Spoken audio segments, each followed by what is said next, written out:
Qala al-faqihu radhiyallahu ta'ala an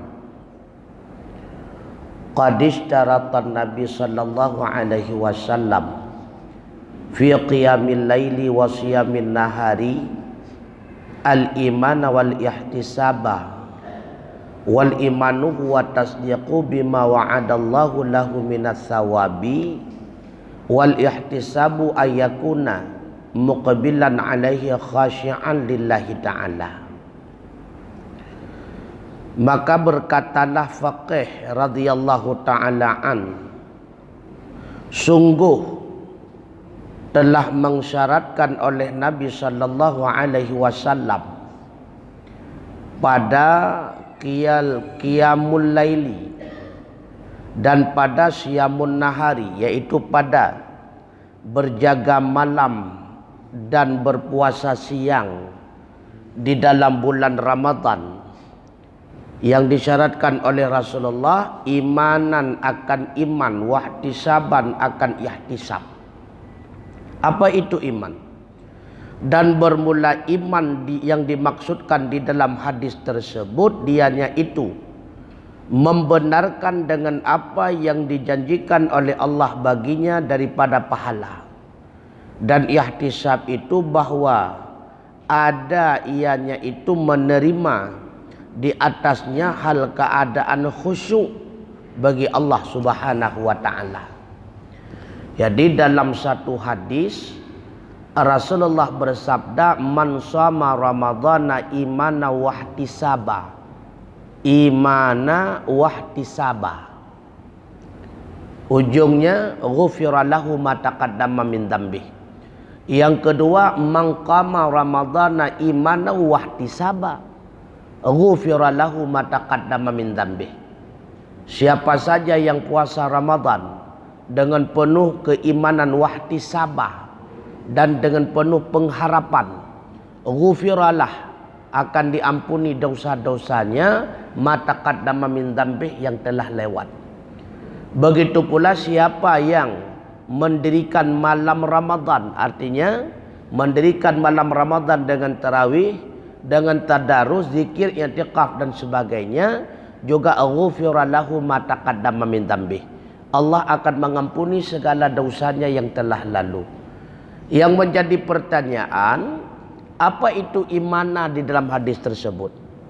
Nah, maka diriwayatkan di dalam kitab Tanbihul Ghafilin, menurut beliau yang mengarang kitab Tanbihul Ghafilin didasari daripada pemahaman pendapat para ulama, imana yang dimaksud di dalam hadis tersebut itulah meyakini, membenarkan dengan sepenuh hati janji Allah berupa ghufira lahu ma taqaddama min dzambi. Meyakini dengan sepenuh hati janji Allah berupa pahala ataupun balasan. Sedangkan wahtisaba menerima dalam keadaan sepenuh hati setiap apa yang diberikan Allah di dalam Ramadan. Itu wahtisaba. Makanya bersungguh-sungguh. Fa idza aradal 'abdu ayyana lathawaba wal fadaila allati dzakaraha Nabi sallallahu alaihi wasallam, fayambaghi ay ya'rifa hirmata syahri wa yahfidha fihi lisanahu minal kidhbi wal ghibati wal fuduli wa yahfidha jawariha anil khataya wad dalal. Maka apabila seorang hamba menghendaki bahwa mencapai ia akan pahala dan kelebihan-kelebihan yang telah menyebut oleh Nabi sallallahu alaihi wasallam di dalam Ramadan tersebut, niscaya maka hendaklah bahwa mengenal ia akan yang diharamkan dalam Ramadan dan memelihara dalamnya akan lisannya daripada berbohong dan daripada mengupat dan daripada fudul, dan memelihara ia akan anggotanya, mata, telinga, anil khataya wad dalal, daripada kesalahan dan kekeliruan. dan memelihara ia akan hatinya daripada sifat hasad, daripada memusuhi segala muslimin. Bila mana telah berbuat ia akan demikian, fayambaghi ayyakuna khaifan annallaha yuqbalu minni aw la yuqbal. Maka sepatutnya bahawa dia itu takut, khawatir sesungguhnya Allah itu menerima daripadanya ataupun tidak. Jadi bila kita mengharapkan balasan yang sepenuhnya daripada Allah berupa ghufira lahu ma taqaddama min dzambi, ataupun ingin mendapatkan yang namanya malam Lailatul Qadar ketika di bulan Ramadan. Jadi yang perlu kita lakukan apa? Yang pertama, mengetahui apa yang diharamkan di dalam bulan Ramadan. Ini yang perlele. Bertata-apa bertaturi teh-teh yang haram terpubut di dalam bulan Ramadan. Mahan merempak janji sebagaimana yang dijanjikan oleh Allah melalui lidah Rasul. Yang kedua, memelihara lisan, jaga babah. Yang pertama daripada berbohong, dia bertegah-tegah. Karena kebiasaan asai kamu pegahaba yang minta lebah, pangkai hana padahal. Masalah sejengkai je ke sejengkai tengah, dia bertegah-tegah tak. Yang kedua, ghibah. Apa itu ghibah? Membicarakan keburukan orang di depan orang lain. Yang ghibah kan? Ataupun kepada orang lain. Membicarakan keburukan orang kepada orang lain. Apabila yang dibicarakan itu suatu kebohongan, dinamakan buhtan, fitnah. Dan apabila membicarakan keburukan orang di depan dirinya sendiri, nah, itu tujuan untuk menghina dia di depannya, itu dinamakan dengan syatamon, caci maki. Ketiga-tiganya dosa besar. Dan ketiga-tiganya termasuk kepada perbuatan zalim. Ketiga-tiganya menghapuskan pahala ibadah. Syatamon, ghibah, buhtan, itu ketiga-tiganya dapat menghilangkan pahala ibadah. Makanya Rasulullah mengingatkan, iyakum ghibata, takut olehmu akan perbuatan ghibah. Fa innal ghibata, karena sesungguhnya ghibah itu ya'kulul amala, akan memakan, akan memusnahkan segala amalan, kama ya'kulun narul hataba, sama seperti bandingan api memusnahkan kayu bakar. Maka ghibah menghilangkan pahala puasa, menghilangkan pahala salat, dan berbagai macam aktivitas ibadah yang lainnya. Nah, inilah yang dimaksud oleh Rasulullah orang yang bangkrut kelak di akhirat. Nah, yang dulunya selama hidup di dunia taat, puasa, salat, zakat, sedekah, tapi karena ghibah, tapi karena buhtan, tapi karena namimah, tapi karena hasad, maka semua amal ibadahnya musnah, kata Rasulullah. Yang kedua, hendak memelihara ia akan anggotanya anil khataya, daripada segala maksiat, wat dalal, kekeliruan. Jaga mata, jaga punyung. Maka kata Imam Ghazali, ketika ada orang yang ghibah, yang mengupat di hadapan kita, hendaknya kita mengatakan kepadanya, maaf, saya sedang berpuasa. Maaf lonyo tengah lon puasa, habis-habis Ramadan, belum tak mulai entek ke mana? Kan benar. Maaf, nyo tengah tak puasa habis tua. Benar rencana habis Ramadan cita alam. Benar. Kemudian wa yahfadu qalbahu anil hasad, menjaga ia akan hatinya daripada hasad. Inilah orang yang berpuasa sesungguhnya. Apa itu hasad? Tidak merasa senang bila mana orang lain itu senang, dan berharap kesenangan orang berpindah kepadanya, itu hasad. Ya Muawiyah, kata Rasulullah, ya Muawiyah, khawatirkan olehmu terhadap perbuatan hasad. Karena perbuatan hasad itu dapat merusak amal ibadahmu sama seperti jadam merusak akan madu. Apa itu jadam? Ramuan pahit yang ada di dalam obat. Sama seperti jadam, kata Rasulullah, yang merusak akan rasa madu di dalam obat-obatan. Artinya tak taat tetatat hana faedah. Karena hasad tersebut merupakan satu perbuatan yang dapat menghilangkan agama, binasa agama itu. Betul-betul hasad. Yang pertama, kata Rasulullah, emosi bisa menghilangkan akal.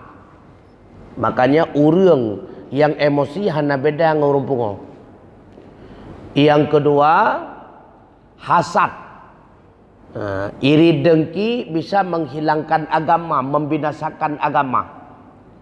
Yang ketiga, tamak, rakus, bisa menghilangkan rasa malu. Dan yang terakhir, kata Rasulullah, ghibah, mengupat, bisa menghilangkan segala pahala amal ibadah.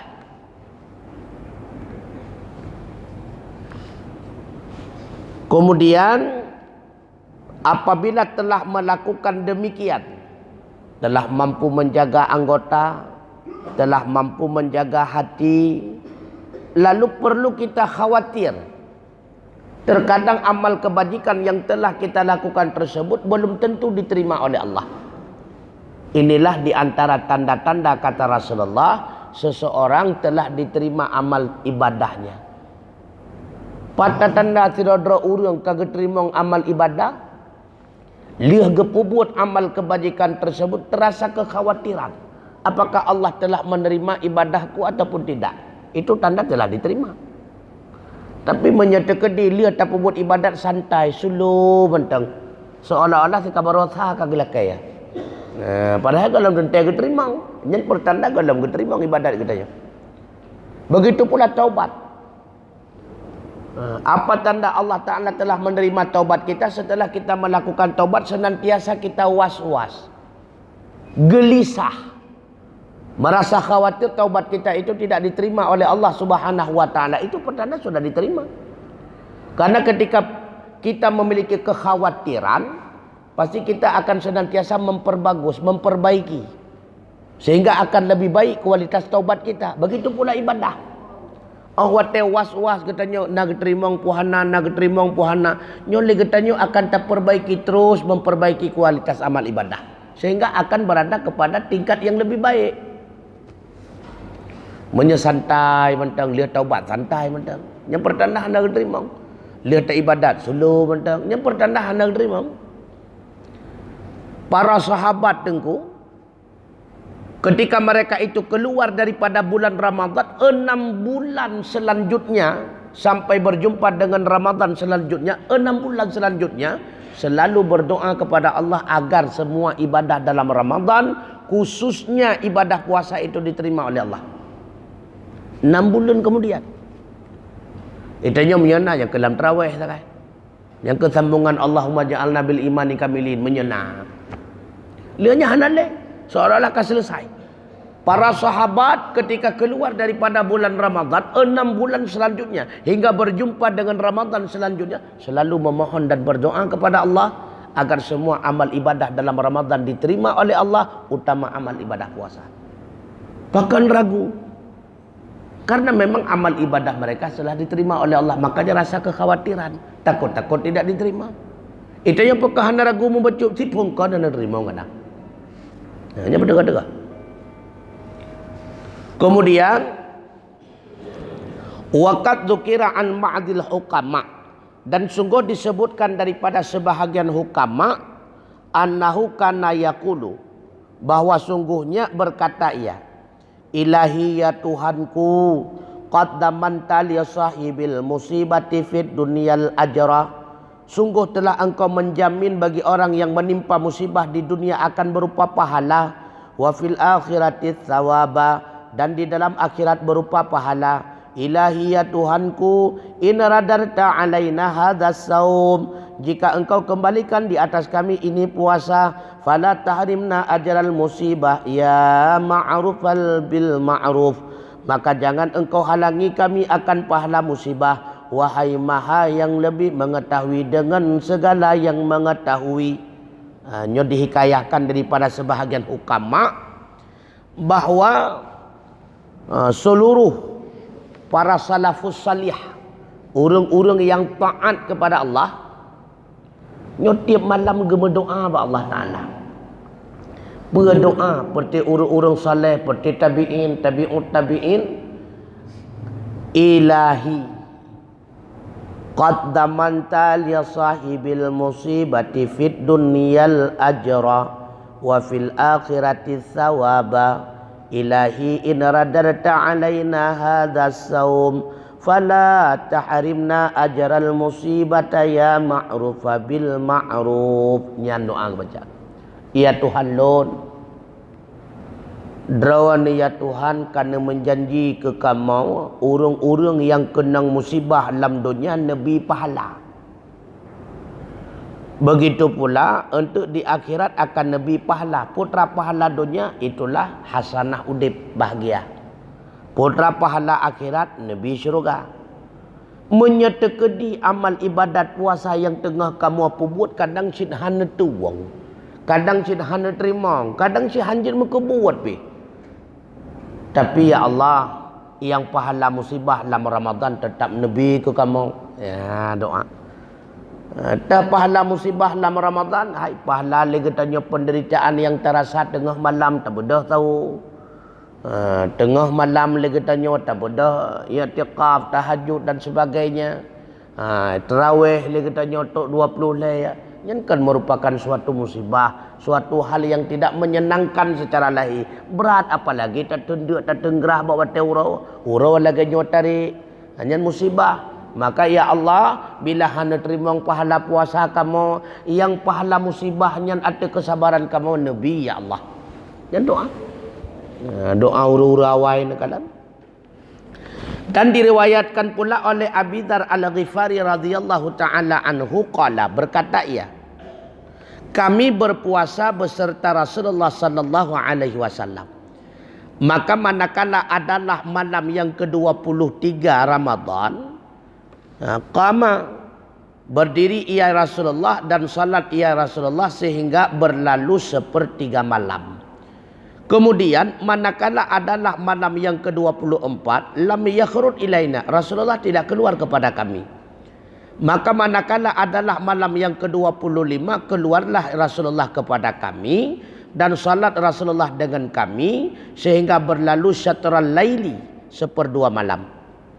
Fakulna, ketika itu kami kata, seandainya engkau sunnahkan kepada kami malam kami ini. Faqala, maka berkata ianya Rasulullah, siapa saja yang telah keluar ia dan berdiri ia berserta imam sehingga kembali ke rumahnya, dituliskan baginya oleh Allah akan mendirikan semalam suntuk. Kemudian tidak salat ianya Rasulullah dengan kami pada malam yang ke-26. Maka manakala adalah malam yang ke-27, berdiri ianya Rasulullah dan berhimpunlah ahlinya dan salat ia dengan kami sehingga kami khawatir bahawa luputlah kami akan falah. Lalu kami bertanya kepada Abi Dzar, wa mal falah, apa itu falah? Qala, berkata ianya Abi Dzar, as-sahur, itulah makan sahur. Jadi menurut riwayat Rasulullah salat tarawih bersama sahabat cuma 3 malam, yaitu malam 23 Ramadan, malam 25 Ramadan, dan malam 27 Ramadan. Jadi yang pertama malam 23, malam 24 Rasulullah tidak keluar ke masjid salat bersama sahabat. Padahal sahabat sudah menunggu di masjid. Malam 25 Rasulullah kembali keluar. Malam 26 masjid itu menjadi sesak. Tapi Rasulullah tidak keluar, cuma keluar malam 27. Gekala li Rasulullah sahabat mutamah rame hana natibit li Rasulullah. Jadi nyu menjadi dalil bahwa Rasulullah salat tarawih juga pernah melaksanakan secara berjamaah. Yang kuat daripada dalil tersebut tarawih 20 ke 8 tu. Jadi yang na riwayat tarawih 8 hadis daripada Jabir. Ketika dilakukan penelitian oleh ulama ahli sunnah, rupanya Jabir meriwayat 8 rakaat karena terlambat datang. 8 rakaat taga gerempok tarawih bersama Rasulullah. Nyan taga masalah. Kebukti dah ketika wafat Rasulullah yang melakukan salat tarawih 20 pertama itulah Sayyidina Umar. Siapa Sayyidina Umar? Sahabat yang telah dijanjikan oleh Rasulullah menjadi penghuni surga. Bahkan Rasulullah mengingatkan, alaikum bisunnati wa sunnati khulafaur rasyidin. Lazimkanlah diri kamu dengan sunnahku dan sunnah khulafaur rasyidin. Jadi Umarnya warna pegat tarawih 20 tu kan hawadra wa gekon. Kan olahan Umar. Umar tidak akan melakukan apapun apabila Rasulullah tidak melakukan. Dumna kekhawatiran Umar bila mana tidak dilakukan oleh Rasulullah sehingga beliau tidak melakukan. Pernah dalam satu riwayat Sayyidina Umar hana gepajuh buat timun beruak dulu. Bahkan han gepajuh buat timun beruak karena Rasulullah hana hantam gepajuh buat timun beruak. Iya Sayyidina Umar hana mau cara pajuh puataplah puatakoh. Nyan kan buat enteng dulu. Buat timun beruak ka pasti halga. Tapi han gepajuh oleh Sayyidina Umar karena tidak pernah melihat Rasulullah bagaimana makannya. Puah geplah buat timuan beruak puah gekah. Nyata kayak masalah. Han gepajuh. Dum masalah sepele ditinggalkan oleh Sayyidina Umar karena tidak ada contoh pada Rasulullah. Mungkinkah Sayyidina Umar mengarang-ngarang sendiri tarawih 20 padahal Rasulullah tidak melakukannya? Itu yang jadi pertanyaan. Lalu timbul masalah. Apabila tarawih itu bukan 8, pada hakikatnya 20, maka yang pembuat 8 bid'ah dalalah berarti. Ya, nen. Ka berarti lah, kata enai lah berarti. Wa an Aisyah radhiyallahu taala anha, dan daripada Aisyah radhiyallahu taala anha bahwa sungguh Nabi sallallahu alaihi wasallam keluar ia pada malam pertama, itulah pada pertengahan malam daripada bulan Ramadan. Dan salat ianya Rasulullah di masjid. Nyo hadis yang kedua dasar daripada Aisyah yang dijadikan juga sebagai pegangan salat 8. Wa shalla fil masjid, dan salat ianya Rasulullah di masjid. Wa shallan nasu bi salatihi, dan salatlah manusia dengan salatnya Rasulullah. Fa asbahan nasu, maka subuhlah manusia. Ya tahaddatsuna bidzalika, mereka para sahabat ketika itu memperbincangkan dengan kejadian demikian di waktu subuh. Wa kathuran nasu fi lailatis saniyah, maka banyaklah berkumpul manusia pada malam yang kedua. Maka salat ianya Rasulullah dan salat mereka itu bersamanya Rasulullah. Maka manakala malam yang ketiga banyaklah berkumpul manusia sehingga sesaklah masjid daripada ahlinya. Maka tidak keluar Rasulullah kepada mereka, sehingga keluar ianya Rasulullah hanya bagi salat fajar. Maka manakala telah salat ia Rasulullah akan fajar, itulah salat subuh, menghadap ianya Rasulullah di atas manusia.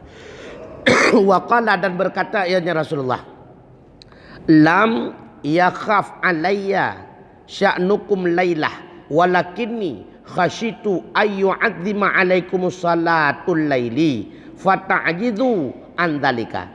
Tidak mengkhawatirkan diriku kepada keadaan kalian akan malam ini.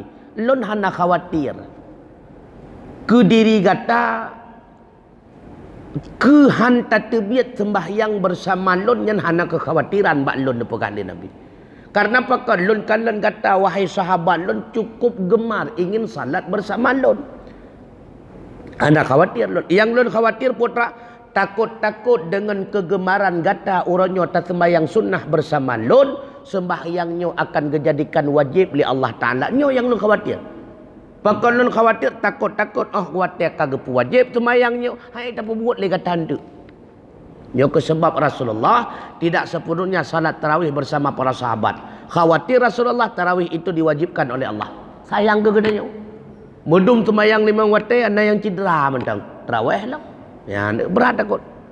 Memia tekedi sembahyang tarawih yang wajib 20 rakaat, kaki lah aku wajib lah. Menya wajib tarawih jangan ramai bak 8, bahkan ramai bak 2 tunggu. Ramai.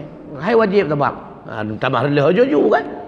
Makanya Rasulullah sayang ke gedenya dan gede pakai bang gedenya. Maka diwafatkan akan Rasulullah sallallahu alaihi wasallam dan memerintah di atas demikian di dalam khilafah Abu Bakar dan terjadi daripada khilafah Umar sehingga mengumpulkan ianya Umar akan mereka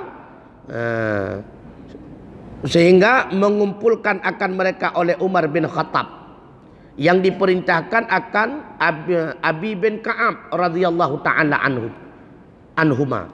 Jadi kejadian Rasulullah melakukan salat tarawih bersama para sahabat juga terjadi pada masa Khalifah Sayyidina Abu Bakar.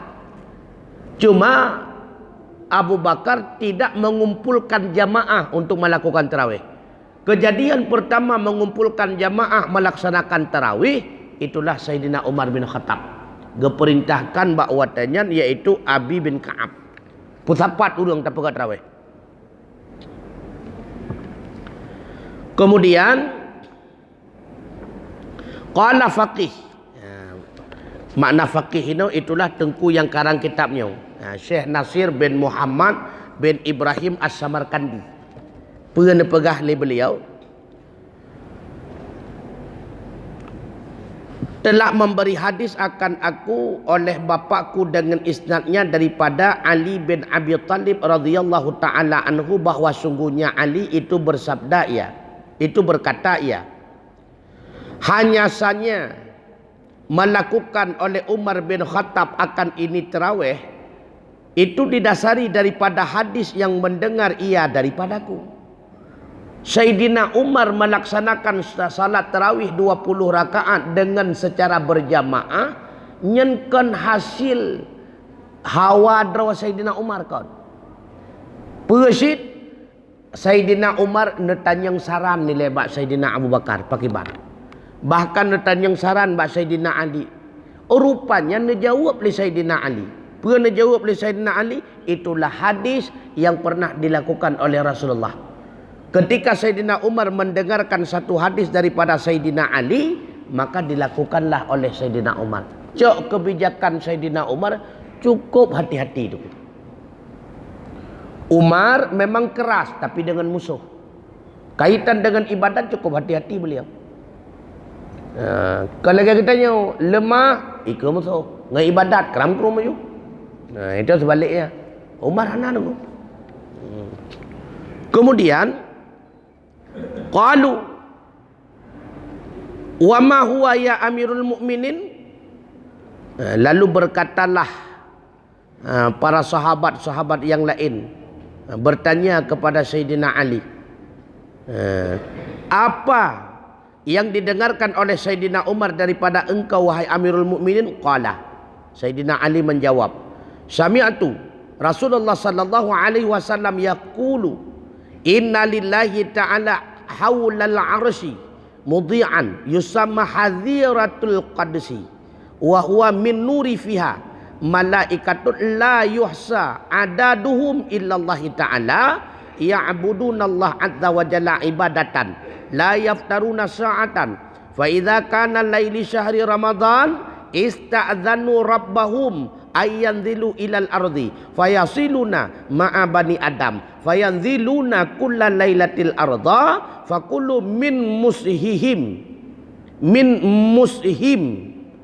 au masuhin sa'adatan la yusqa ba'daha abadan.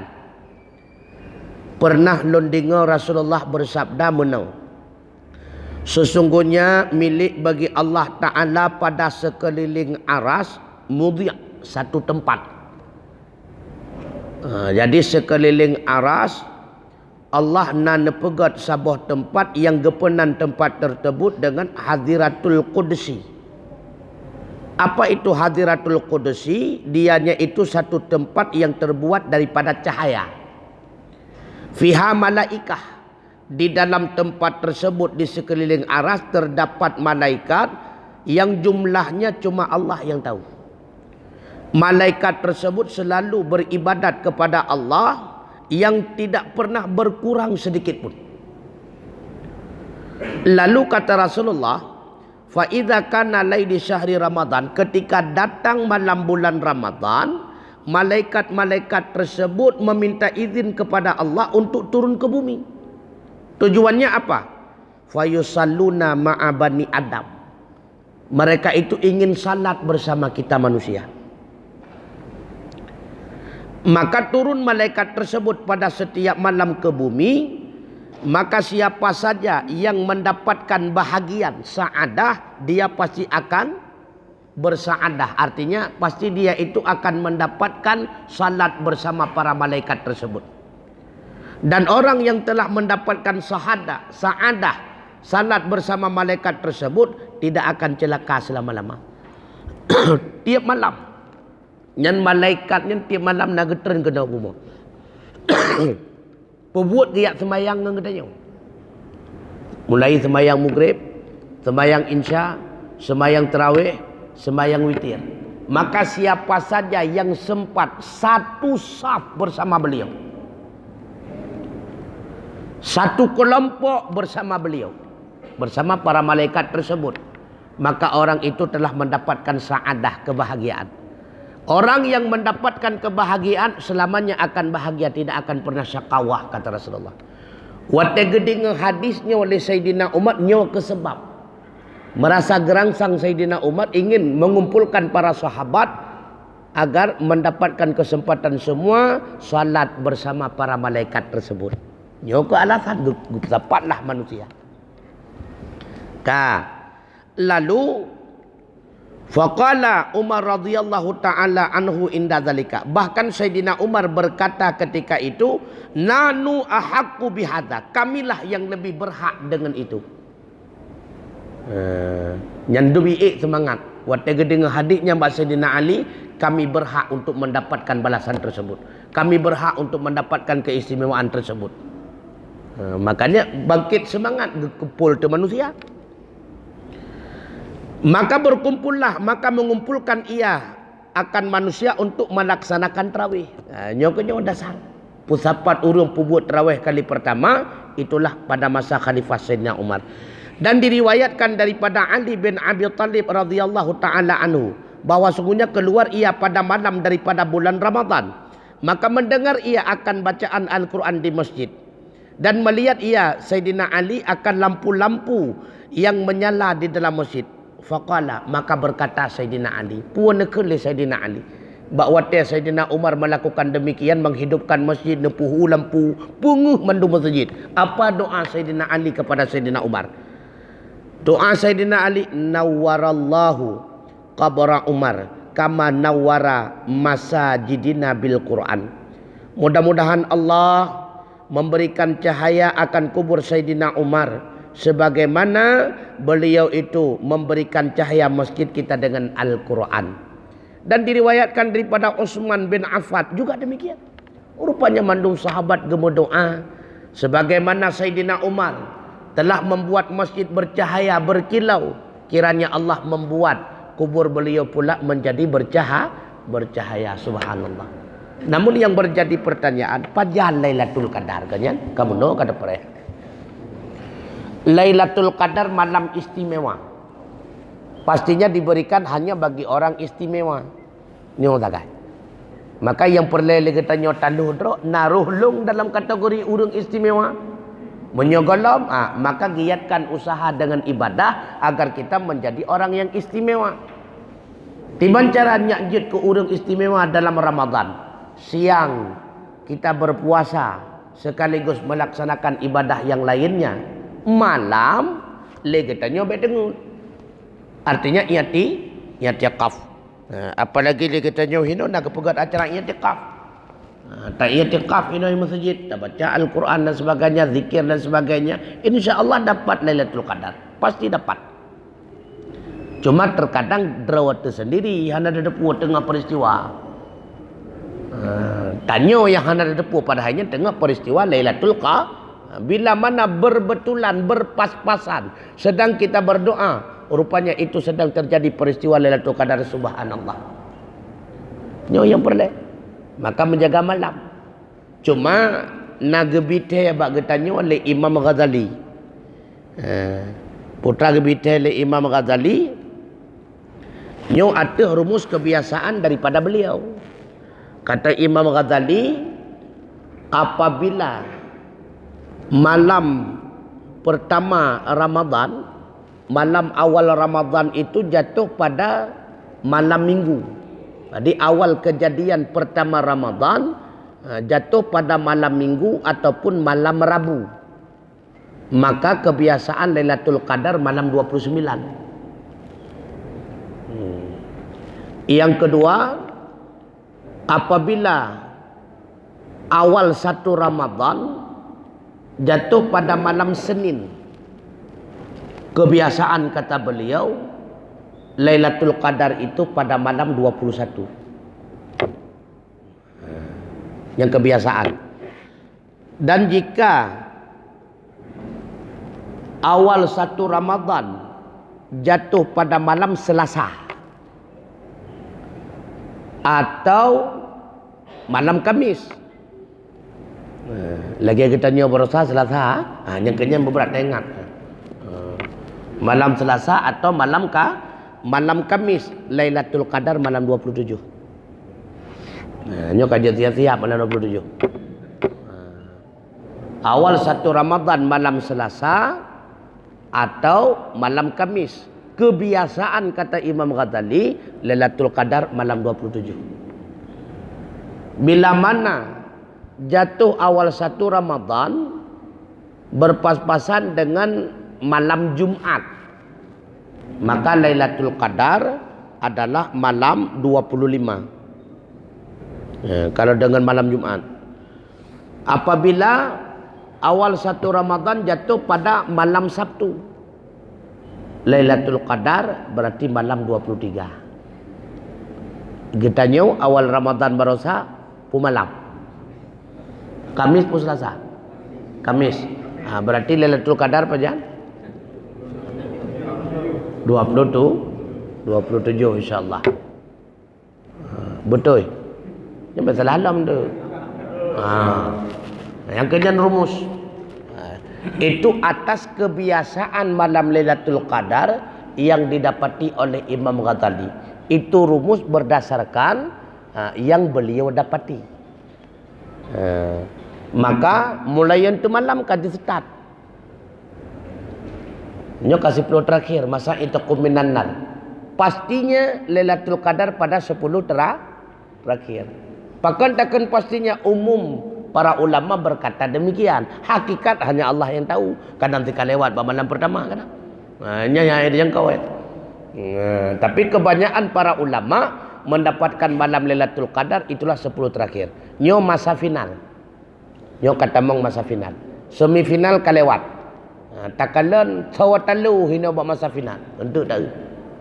Karena ramai talu masa final. Hanya mungkin final mendum je. Apalagi kita nyo serama Mekah. Serama kagak hurung kabeh hijau Mekah mendung gede. Makanya itu yo kalau kan asaka ujung nya hanalik. Di masjid ka kurung, imlasah ka kurung kan. Bak serama hanalik urung. Kabeh hijau rambat dong gede.